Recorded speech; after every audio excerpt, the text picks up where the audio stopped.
kubwa makocha kwa mechi kubwa kama hizi, kwa sababu mechi imechezwa na benchi la ufundi. Mabenchi ya ufundi ndio amecheza hizi mechi. Kwa hiyo huwezi kusema kwamba mwalimu ana mbinu na wakati ameenda amepambana. Azam sio timu ndogo, Azam ni timu kubwa, ina wachezaji wakubwa, wanalipwa vizuri, wana facility zote za kimpira. Kwa hiyo huwezi ukasema kwamba mwalimu wa Yanga basi tayari yeye amefanya nini, ameshindwa kimbinu, lakini kikubwa yani wameheshimiana. Yani mwalimu wa Yanga amemheshimu Ibenge na Ibenge amemheshimu mwalimu wa Yanga. Kwa hiyo mpira umechezwa kwa mbinu sana. Kwa hiyo all in all, sawa, aliyepata pointi moja kila mtu anatakiwa ashukuru Mungu, lakini kikubwa sisi tunachoangalia kwamba sare imetubeba sisi watu wa Simba, kwa sababu tayari Azam tunaushindana naye, sawa bwana, na Yanga vivyo tunaushindana naye. Kwa hiyo wote kama wameruzi 2-2 tofauti na mmoja angefanya nini? Angeshinda. Starboy Alan Okello kila leo bora ya jana amepotea tayari. Hichi tulishaongea tayari kwamba kwa kawaida wachezaji wakubwa wanatakiwa waonyeshe kwenye mechi nini? Mechi kubwa. Lakini ukimwona mchezaji mechi kubwa kama hii anakuwa anapotea, bado Alan Okello.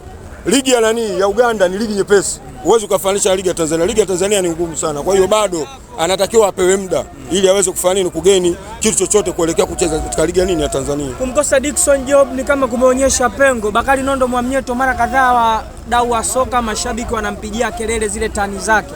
Ni kweli inaweza kuwa shida kwa Young Africans? Hapana, ni kelele tu wenyewe. Bakari Mwamnyeto ni bega wa kutumainiwa katika timu ya taifa. Sawa, huwezi kumkosa Jobu basi tayari iwe pengo nini pale nyuma, lakini Jobu atakumbukwa katika baadhi ya mipira, especially Jobu yuko quick sana katika quick transformation. Timu inapoanzia nyuma inapoenda mbele, tofauti na Bakari Mwamnyeto. Mwamnyeto anakuwa kama ana uzito fulani, lakini Jobu ni mchezaji ambaye ni mwepesi, yani ndio tofauti yao. Lakini katika marking Bakari Mwamnyeto ni bora zaidi kuliko Jobu. Pengine JB, tuliona kuna shambulizi la mwisho kwa upande wa Young Africans, wanalalamika kwamba ilikuwa ni penalty. Kwa wewe comment muonaje kwa utazamaji wako? Kwa mechi kubwa kama zile huwezi ukalilia penalty nyepesi kama ile. Ile penalty ni nyepesi bado. Hii mechi ni kubwa, mechi ya dabi.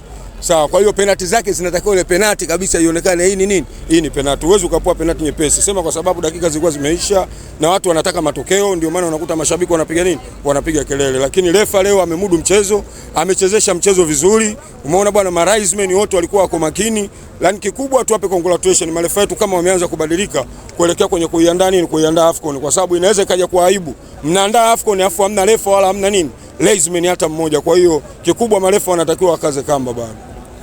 Hivi sasa hakuna yale maneno kwamba Azam anamkazia Simba kuliko Young Africans. Kila mechi tunaona ushindani.